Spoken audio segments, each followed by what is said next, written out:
The ominous original ending. Jesus Christ's resurrection from the dead, 3 days after his execution through crucifixion, is an especially important aspect of modern Christianity.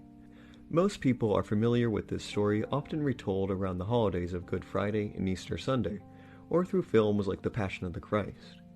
The Gospels each provide slightly discrepant accounts of how, after Jesus' death, his body was placed in a tomb which was sealed by a large stone. A group of 3, or 2, or a single woman, depending on which gospel you are reading, visits the tomb and finds that the massive stone has been rolled away and Jesus' body missing. The Gospels kind of differ with what happened next. The Gospel of Mark's version is especially interesting when you reach this part of the story. Mark 16 states, "The 3 women, one of whom is Mary Magdalene, find a young man clothed in a long white robe sitting, and they get freaked out. He says, 'Do not be alarmed. You seek Jesus of Nazareth, who was crucified. He is risen. He is not here. See the place where they laid him. But go, tell his disciples and Peter that he is going before you into Galilee. There you will see him, as he said to you.'" It is generally interpreted that this man in white is an angel or a messenger of God who tells the women that Jesus is alive in the region of Galilee, and they should tell Jesus' disciples of what they have found and pursue him. Mark 16 verse 8 concludes with, "So they went out quickly and fled from the tomb, for they trembled and were amazed. And they said nothing to anyone, for they were afraid." Apparently, they, the women, do not listen to God's instructions and do not tell their fellow disciples or anyone of what they saw or were told, instead keeping it a secret.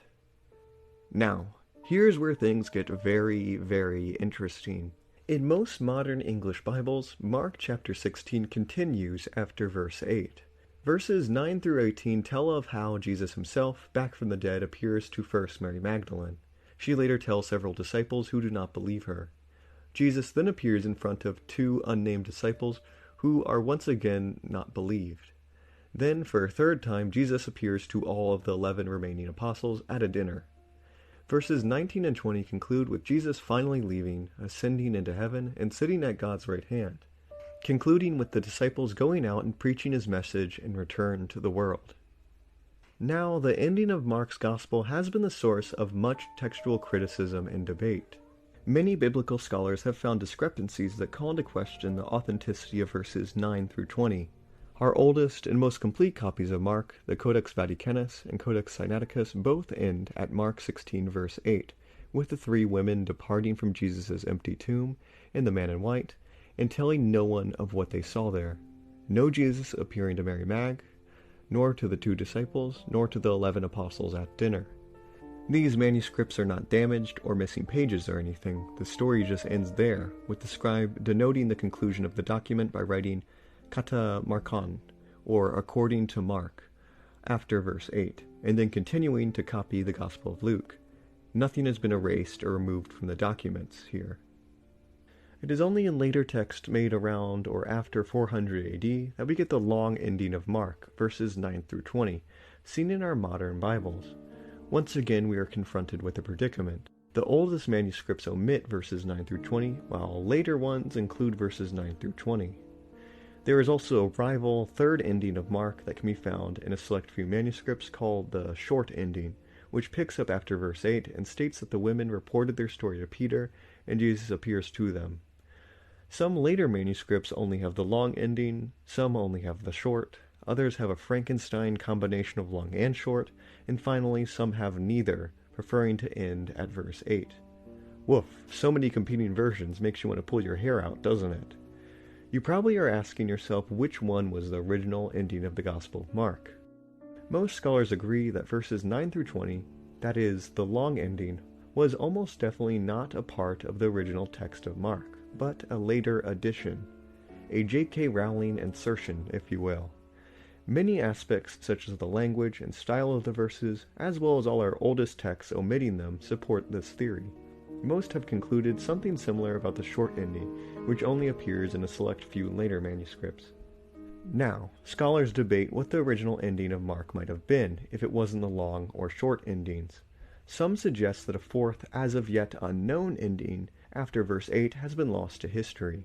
However, others suggest that the Gospel of Mark very well might have originally ended at verse 8, with the other endings being tacked on by scribes centuries later.